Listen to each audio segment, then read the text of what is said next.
Hi, K-pop lovers. Welcome back to the channel. If this is your first time here, make sure you hit that subscribe button, drop a like, share this video with a fellow babymonster fan, and tell me in the comments, did you already know about this moment, or did this video just completely blow your mind? Because today we are talking about something that the entire K-pop internet has been losing sleep over, the moment the Grammy Museum officially put on record that babymonster carries what they called unmatched rap skills. Not good. Not impressive. Unmatched. And at the center of that statement are two names that every single person in this fandom already knows by heart, Ruka and Asa. So let's get into it. On March 3, 2025, babymonster was invited to perform at the Grammy Museum's exclusive Global Spin Live event inside the Clive Davis Theater in Los Angeles, an intimate 200-seat venue that has hosted some of the most respected names in music history. This is not a random invite. Global Spin Live is held in direct partnership with Grammy.com, and it exists specifically to spotlight global music artists who are making a genuine, lasting impact on the world's musical landscape. Getting that call means you are being seen at the highest level of the music industry. And in the official announcement published on the Grammy Museum's own website, they described babymonster in a way that stopped the internet mid-scroll. They called the group true all-rounders, stating that every single member comes with a total package, and they specifically listed unmatched vocal, dance, and rap skills as the defining quality of this group. That word, unmatched, did not come from a fan account. It did not come from a YouTube comments section or a Twitter thread. It came from the Grammy Museum. Officially. In writing. On their platform.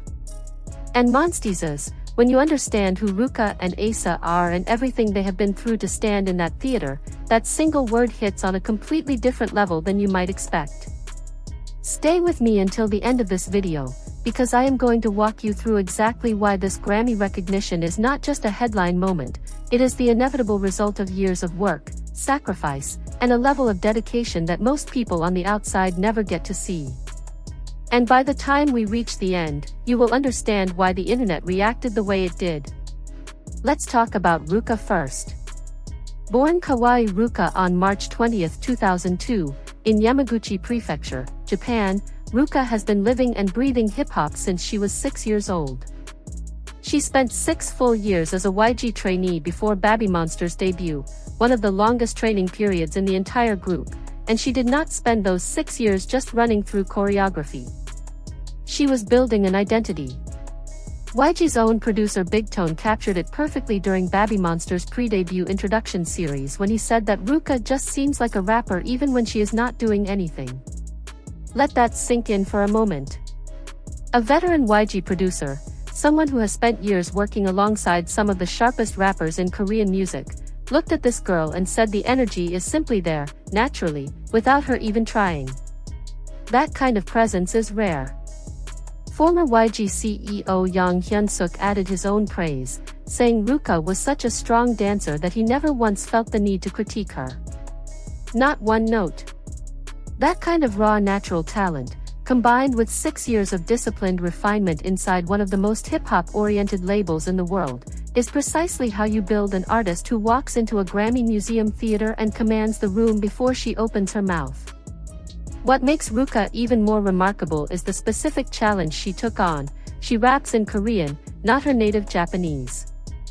That is an entirely different phonetic structure, a different rhythm, a different weight placed on every single syllable.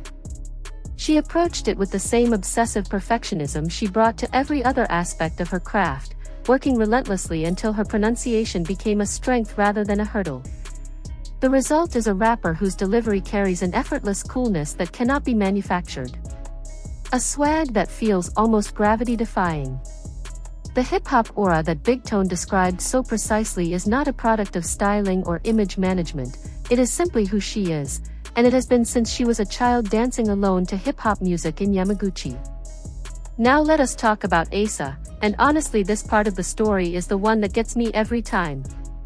Born Nanami Asa on April 17, 2006, in Naha, Okinawa, she made one of the most courageous decisions a young artist can ever make, leaving home at just 12 years old to train in a foreign country, in a language she was still learning, with no guarantee of a debut at the end of it.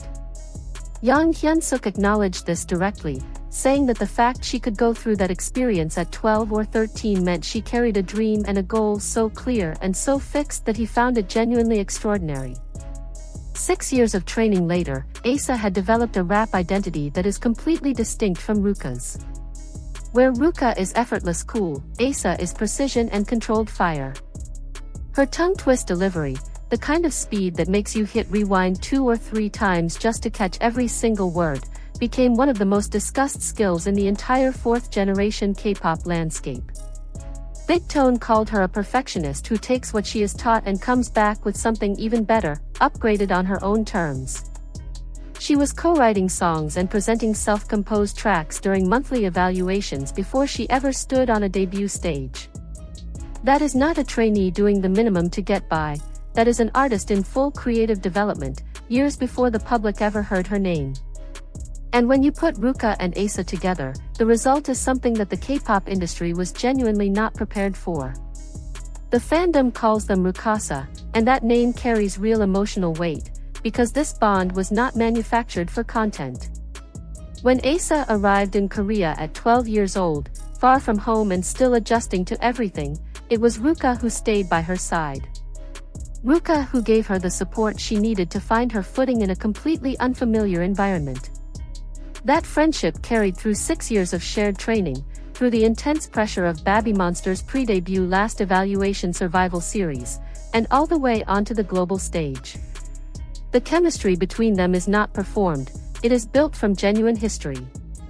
The most vivid proof of what Ruka Asa is capable of came on November 1, 2024, when babymonster released their first full studio album Drip.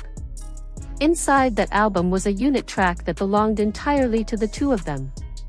Woke Up in Tokyo was a song they co-wrote themselves, and it wove Korean, English, and Japanese into a flow that felt fearless and completely authentic, because it was. They did not just perform on that track, they built it from the ground up. And the album itself was no small moment. Drip landed on the Billboard 200 chart, and Billboard's own coverage specifically highlighted how Ruka and Asa brought a distinct creative fingerprint to the project through their writing contributions. From a 12-year-old arriving in Seoul alone with one dream, to a songwriter credited on a Billboard charting album, that is the Asa story in full. From a 6-year-old in Yamaguchi who fell in love with hip-hop, to a rapper whose natural energy a Grammy institution would one day officially call unmatched, that is the Ruka story in full. So when the Grammy Museum put that word into their official statement, the internet did not react with disbelief. It reacted with validation. Screenshots spread instantly across every platform. Montiez, who had spent years watching Ruka and Asa build their skills from trainee footage to debut stages to full studio albums, pointed to that statement and said exactly what they had been saying all along: "We told you." Because this recognition did not fall from the sky. It was earned over 6 years of sacrifice each, through self-written lyrics in languages they adopted out of pure determination, through a friendship that made each of them stronger, through every single performance where they reminded the world that babymonster's rap line is not just a component of the group, it is a cornerstone. And the story is far from over. With the CHOM World Tour now underway, babymonster is preparing for their first ever dome concerts at Kyocera Dome Osaka, a milestone that represents the scale of what they have become in just 2 years since their full debut. Ruka and Asa are about to stand in front of audiences that stretch across Asia, North America, Europe, and beyond. The Grammy Museum called their rap skills unmatched. The Billboard 200 has their name on it. And Montiez's, the Ruka Asa era is not arriving someday. It is here, right now, and it is only getting louder from this point forward. But before we close out, I want to go back to one thing that I think gets overlooked in the middle of all the excitement around this Grammy Museum moment. Because it is easy to see a statement like "unmatched rap skills" and treat it as just another quote, another milestone to celebrate and move on from. But the reason that recognition means so much is because of what it represents for two Japanese girls who chose the hardest possible path. In the entire history of YG Entertainment, a label that built its legacy on hip-hop, that produced some of Korea's most iconic rappers, that has been the gold standard for rap and K-pop since the 90s. Ruka and Asa are the first Japanese female idols to ever debut there. The first. In a company with that kind of heritage, in a genre that demands authenticity above everything else, these two walked in, trained for 6 years each, and earned the right to stand at the front of the rap line. They did not inherit that position. They built it. And now the institution that represents the highest recognition in the global music industry has looked at babymonster and used the word unmatched to describe what Ruka and Asa bring to the table. That is not a moment you forget. That is the moment everything they worked for finally had a name. If you made it all the way to the end of this video, you are genuinely a real one, and I mean every word of that. Please hit that like button, share this video so more montiezes can see the full story behind this moment, and drop a comment telling me your single favorite Ruka or Asa rap moment. I read every single one. And if you have not subscribed yet, this is your sign. Hit that button right now and join the family. Until next time, annyeong.